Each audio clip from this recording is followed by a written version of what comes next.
झाला काका त्या ठिकाणी आरोग्य त्यांचं बिघडत गेलं त्याच्यानंतर थोडं थोडं करून. परंतु ज्यावेळेस आम्ही चिडायचो, मी असेल, माझे बंधू असतील, आपल्या परिवारातले सगळे सदस्य, काका काय म्हणायचे, बरं झालं मी आमदार झालो नाही, माझा मुलगा हा अधिकारी झाला, माझ्या संस्था मोठ्या झाल्या आणि ती खरी पावती. आणि म्हणून मला आपल्या सगळ्यांना सांगायचं, आपण जगाला सांगितलं पाहिजे की कुठल्या सत्तेसाठी नाही, कुठल्या राजकारणासाठी नाही, आम्ही पुरंदर हवेलीच्या परिवारासाठी काम करतो. आणि त्याच्यासाठी आजचा हा निर्णय आपण त्या ठिकाणी घेतोय. कारण बस झाला आघाडीचं राजकारण. आता आपल्याला आपल्या परिवाराला आता कुठेतरी अशी सोयरीक केली पाहिजे, बरोबर ना. आणि ती सोयरीक आहे ना, पत्रकार बंधूंच्यासाठी मला सांगायचंय, ही कुठल्याही हुंड्याची व्हायची आहे. ही सोयरीक दोन परिवारांना एकत्र करणारी आहे.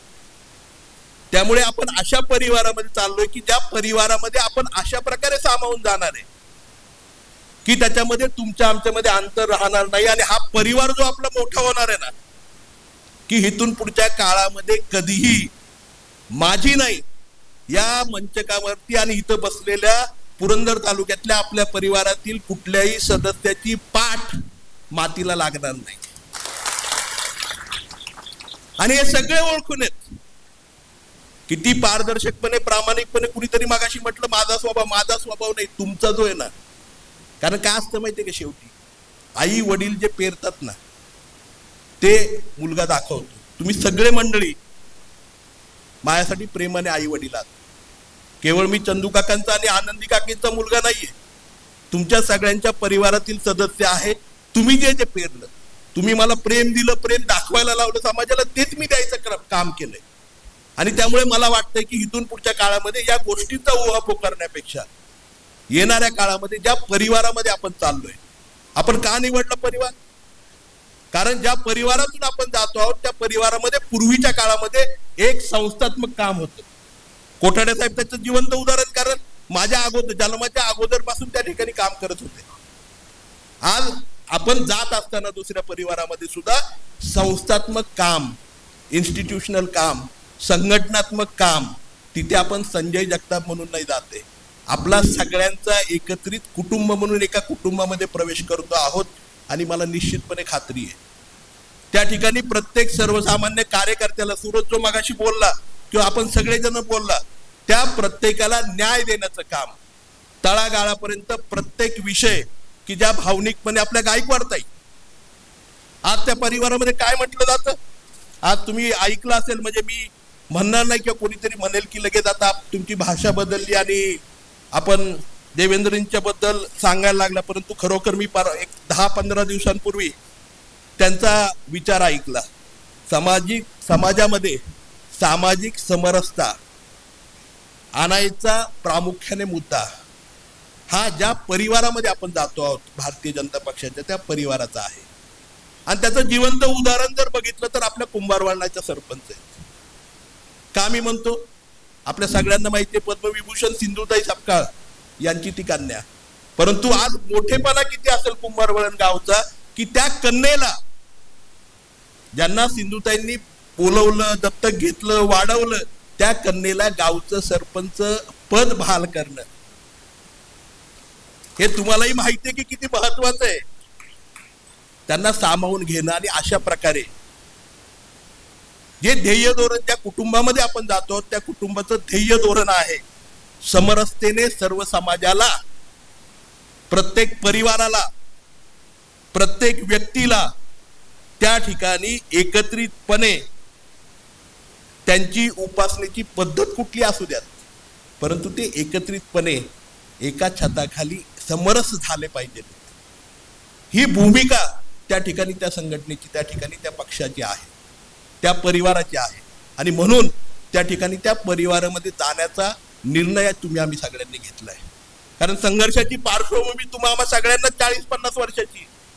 आज मला निश्चितपणे वाटतं की इथून पुढच्या काळामध्ये सक्षमतेने, ताईंनी मगाशी विषय मांडला विमानतळाचा, तुम्ही बघितलं असेल गेली अनेक वर्ष सत्तेच्या अगोदर सुद्धा, नंतर आपण प्रतिनिधी केल्यानंतर सुद्धा सातत्याने तो विषय आपण मांडला. आपलं काय मत आहे, संवाद झाला पाहिजे. जे शेतकऱ्यांना हवंय ते झालं पाहिजे, जे गावकऱ्यांना हवंय ते झालं पाहिजे. पण त्याचबरोबर पुरंदर तालुक्यामध्ये योग्य ठिकाणी, ज्या ठिकाणी लोकांचा सहभाग असेल, शेतकऱ्यांचा सहभाग असेल, त्या ठिकाणी विमानतळ झालं पाहिजे. आणि तुम्ही बघितलं असेल 1995 पासून रखडलेला पुण्यापासून जेजुरी मार्गे पंढरपूर पर्यंतचा रस्ता केवळ संवादातून एकही केस न होता तो रस्ता पूर्ण झालेला तुम्ही बघितलाय. हा आपला कामाचा दृष्टिकोन आहे. त्यामुळे सगळ्या गोष्टी संवादातून लोकांना पटल्याशिवाय आणि विकासाचा एक ध्येय घेऊन आपल्याला सगळ्यांना पुढे जायचं. गुंजवणीच्या बाबतीमध्येही तेच मत आहे. मी मागच्या आठवड्यामध्ये आदरणीय मुख्यमंत्री देवेंद्रजींना प्रदेशाध्यक्षांच्या बरोबर भेटलो या संदर्भामध्ये. त्यावेळेस मी सांगितलं की माझ्या तालुक्यातला सगळ्यात पहिला प्रश्न आहे. आज जर बघितलं, आज पेपरला आपण सगळ्यांनी हेडलाईन वाचली असेल, पुरंदर तालुक्यातले आज सगळी धरणं 100% झालेत. आपलं घोरवडीचं राहिलं होतं तेही 100% काल परवा त्या ठिकाणी पूर्ण झाले. आणि ही रचना आपल्याला त्या ठिकाणी करायचंय. गुंजवणीचं योग्य नियोजन.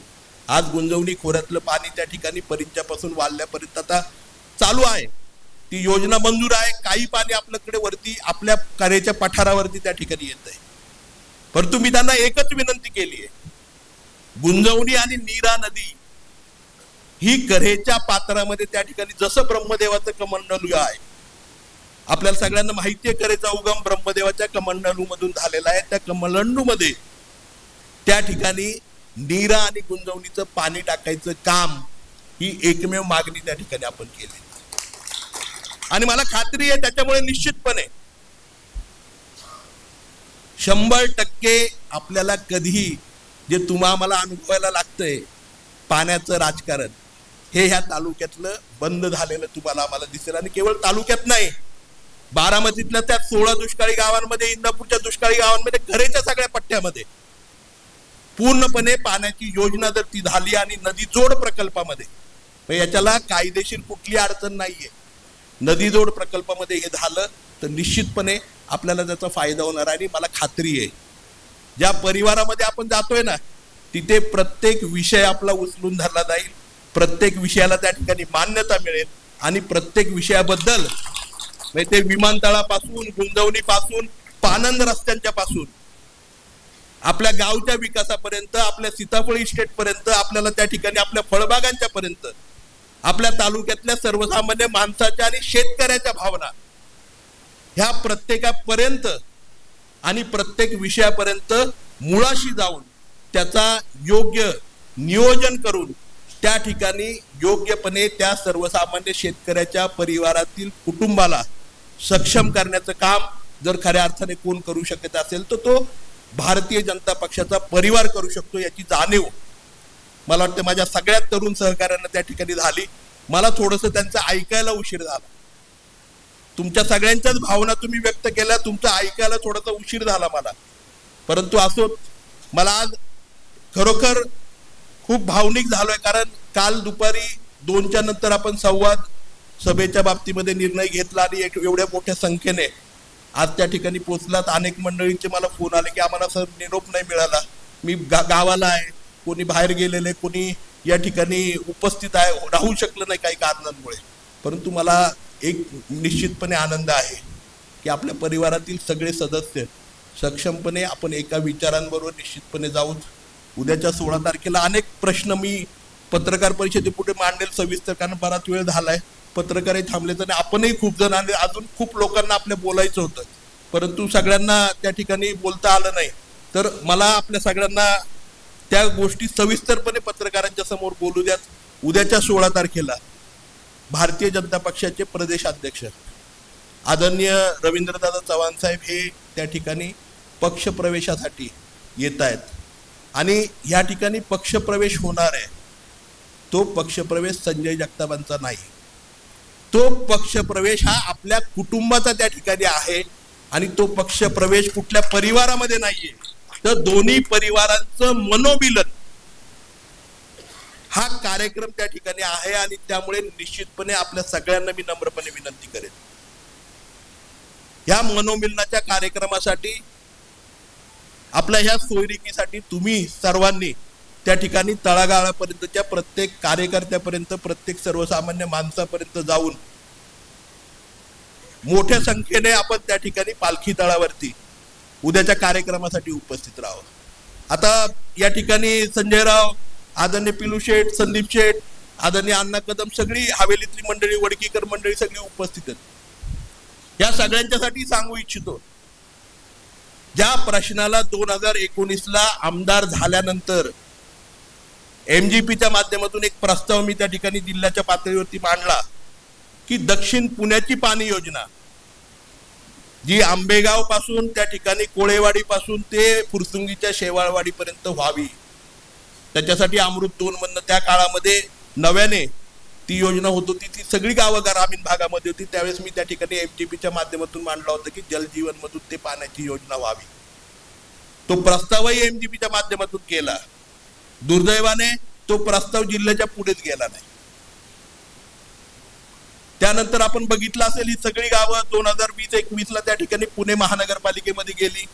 त्यानंतर पुन्हा एकदा तो प्रस्ताव मी रेटला आणि अमृत 2 मधनं ज्याप्रमाणे जेजुरी आणि सासवडसाठी आपण पाण्याची योजना केली तशी अमृत 2 मधनं ती योजना बसवावी म्हणून खूप प्रयत्न मी खरं म्हणजे हवेलीकरांच्यासाठी केला. कारण मी नेहमी म्हणायचो हवेलीला फक्त 2 प्रश्न आहेत, एक रस्त्यांचं नेटवर्क, दुसरं पाण्याचा प्रश्न आणि तिसरा असेल तो टॅक्सचा प्रश्न.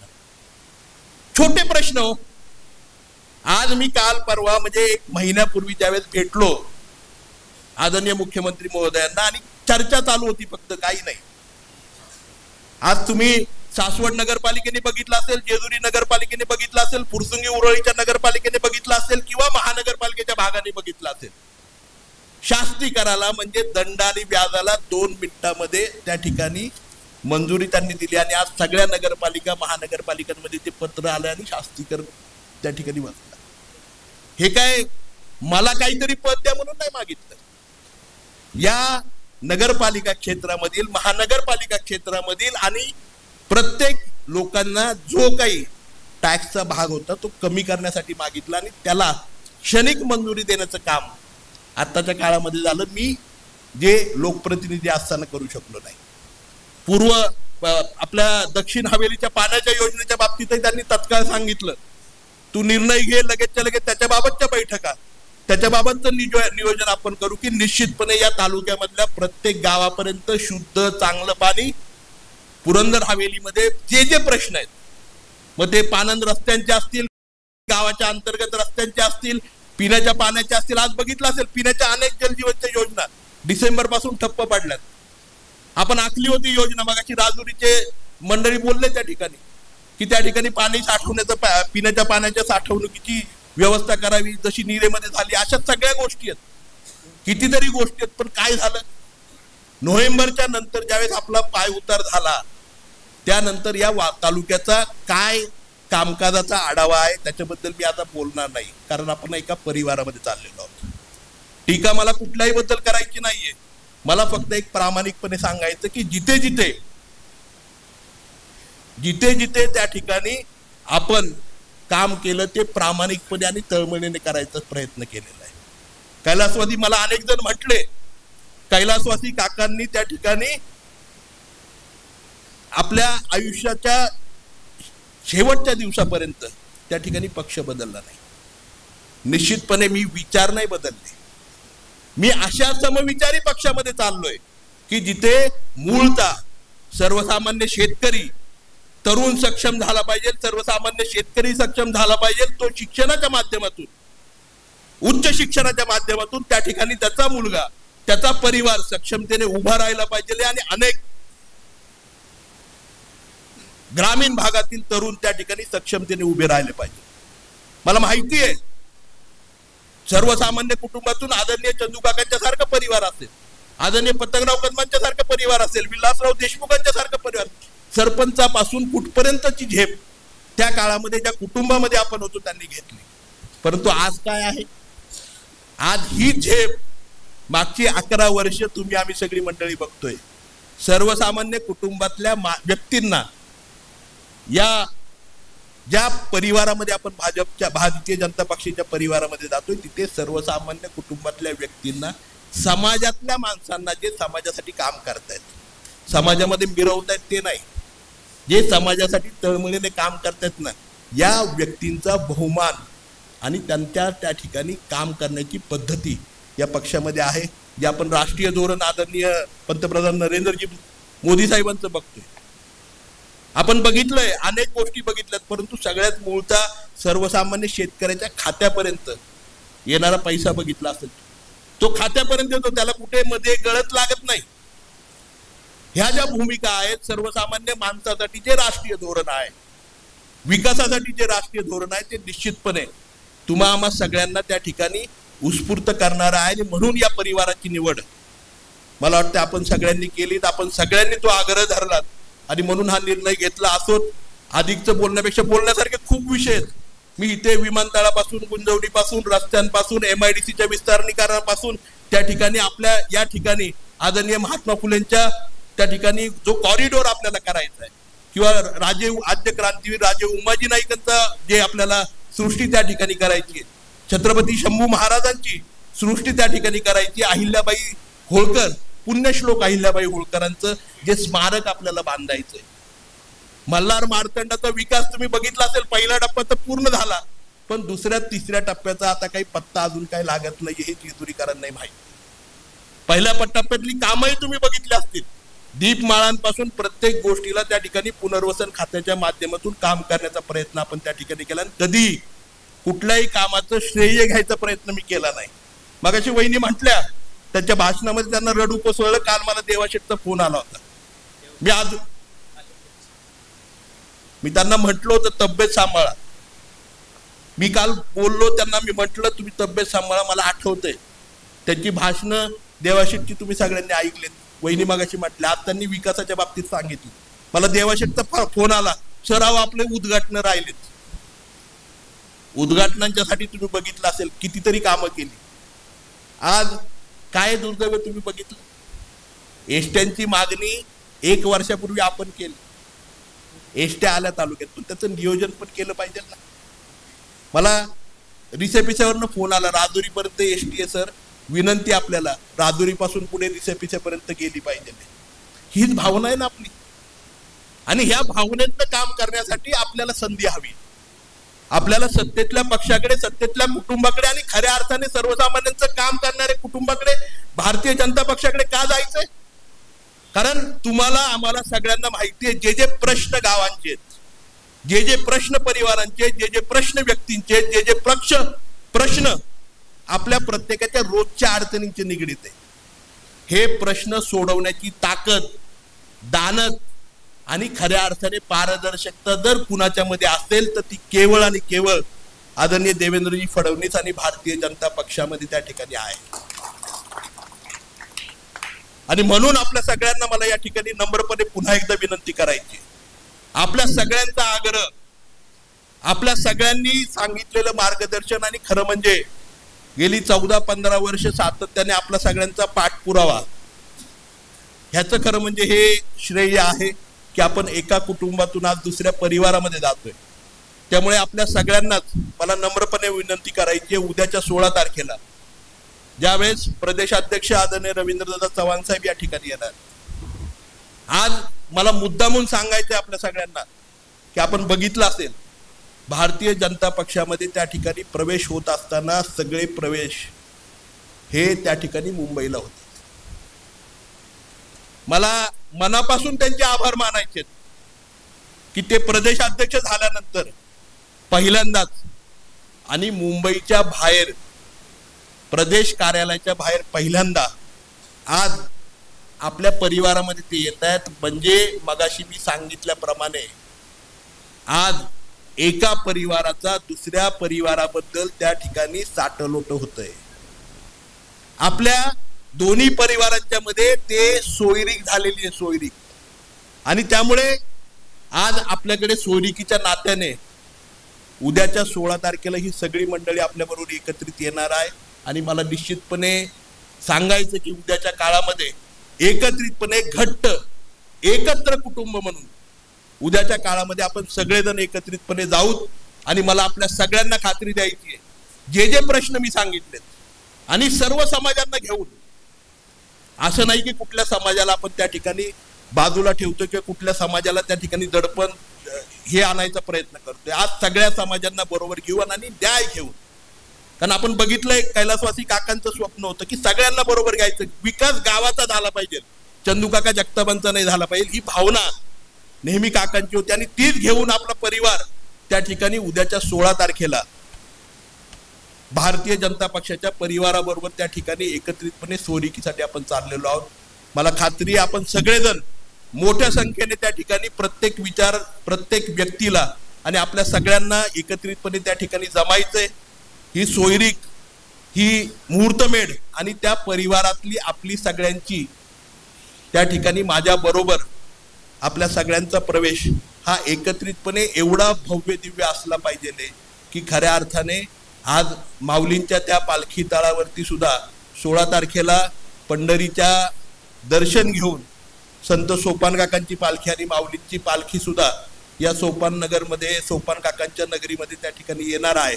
आणि तो भव्य दिव्य सोहळा हा खऱ्या अर्थाने संप्रदायाचा पाया ज्यांनी या संपूर्ण महाराष्ट्रामध्ये रचला त्या माऊलींच्या दर्शनाने त्या ठिकाणी निश्चितपणे होईल. अशा प्रकारचं भव्य दिव्य कार्यक्रम त्या ठिकाणी व्हावा हीच अपेक्षा मी त्या ठिकाणी करतो. आणि निश्चितपणे इथून पुढच्या काळामध्ये सुद्धा सक्षमपणे प्रत्येक व्यक्ती, प्रत्येक समाज, प्रत्येक माणसापर्यंत, तळागाळापर्यंत कामाच्या माध्यमातून आपण जाऊ एवढीच विनंती करतो. आणि आपल्या सगळ्यांची